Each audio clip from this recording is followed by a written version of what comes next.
5 acre நிலம் வைத்திருந்தால் அவர்களுக்கு உரிமைத்தொகை கிடையாது. சொந்தமாக கார் வைத்திருந்தால் அவர்களுக்கு உரிமைத்தொகை கிடையாது. 360 யூனிட் மின்சாரம் பயன்படுத்தி இருந்தால் அவர்களுக்கு உரிமைத்தொகை கிடையாது. அரசு வேலையில் இருக்கும் குடும்பத்தில் மகளிர் உரிமைத்தொகை கிடையாது. மக்கள் பிரதிநிதிகளாக இருந்தால் அவர்களுக்கு உரிமைத்தொகை கிடையாது. இப்படி திமுக கொண்டு வந்த தகுதிகள் பெண்களின் வாழ்க்கை நிலை முன்னேற்றத்திற்கு தடையாக இருக்கிறது.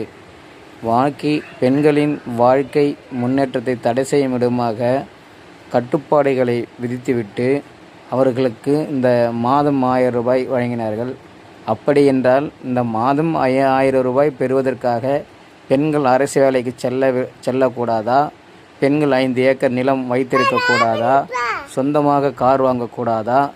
இப்படி பெண்களின் வாழ்வாதாரத்தை வாழ்க்கை முன்னேற்றத்தை தடை செய்யும் விதமாக கட்டுப்பாடுகளை விதித்த திமுகவை படும் தோல்வியடை செய்ய வேண்டும் என்று உங்கள் அனைவரையும் அன்போடு கேட்டுக்கொள்கின்றேன்.